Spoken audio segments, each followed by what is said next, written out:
Hey guys, it's Candy with Candy's Cocktails. Thanks so much for joining me on this Margarita Monday for my very first video.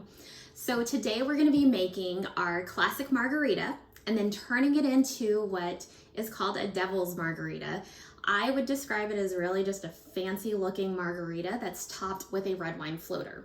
So for the classic margarita, you're going to need 3 ingredients. You're going to need what is called silver tequila, or also known as tequila blanco, some limes, and some agave.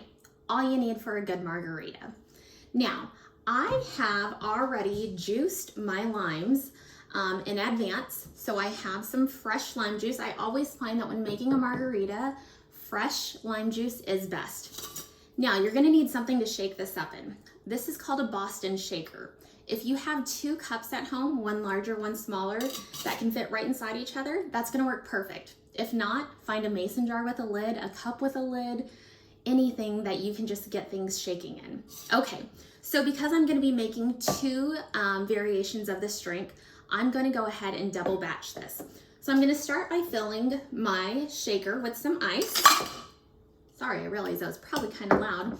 And I'm gonna go ahead and add in my ratios. Now I said I like to use ratios of 4 to 1. So that's gonna be 4 ounces of tequila, 2 ounces of lime juice, and 1 ounce of agave. Again, I'm doubling this up, so I'm gonna be adding in 8 ounces of tequila, 4 ounces of lime juice, and 2 ounces of agave. I already have my agave here, so I'm gonna pour that in. Then we're gonna get our lime juice here. Get the 4 ounces. If you are making this margarita and you find that it's a little bit strong for you, go ahead and cut that tequila down. That is not a problem. I have found though that I just like that ratio of 4 to 1 for each drink. All right, I am using Kirkland Signature tequila. I have found that this is an excellent tequila at a great price point. So this is really great. Say if you're making a large batch of cocktails or you have a party going on and you don't want to break the bank, Kirkland Signature has a great tequila. All right, so I'm gonna go ahead and add this top on here. Once this starts shaking, it's probably gonna be a little bit loud and I do apologize for that.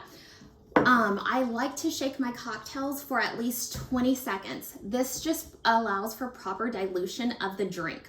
So I'm gonna go ahead and get this shaken, okay?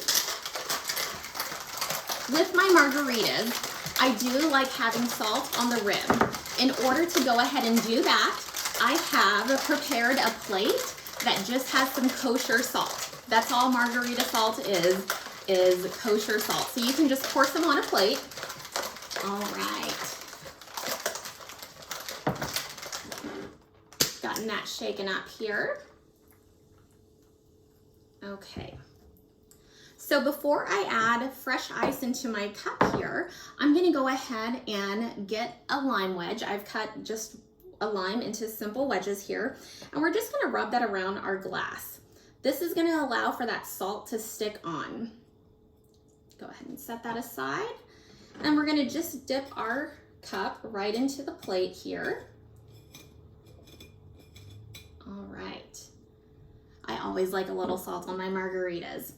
Okay, so we're gonna go ahead and get our ice. Once you start adding the ice in, you might notice that some of the salt falls off your cup. That happens. That's just what it does. This is another tool that I have called a Hawthorne Strainer. This is just gonna strain those big chunks of ice out of your margarita. So let's go ahead and get this going in here.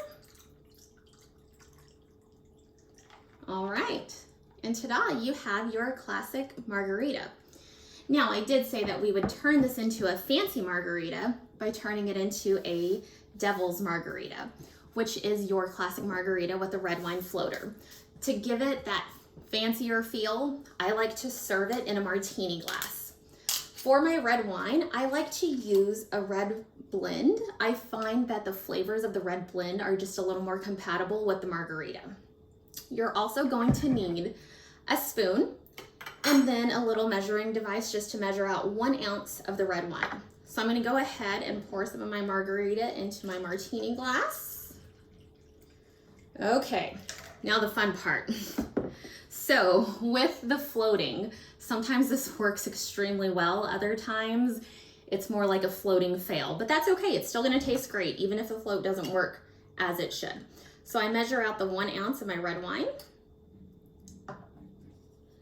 And then what you're gonna do is you're gonna get your spoon and you're gonna turn it upside down and you're gonna set it just right on top so it's barely touching.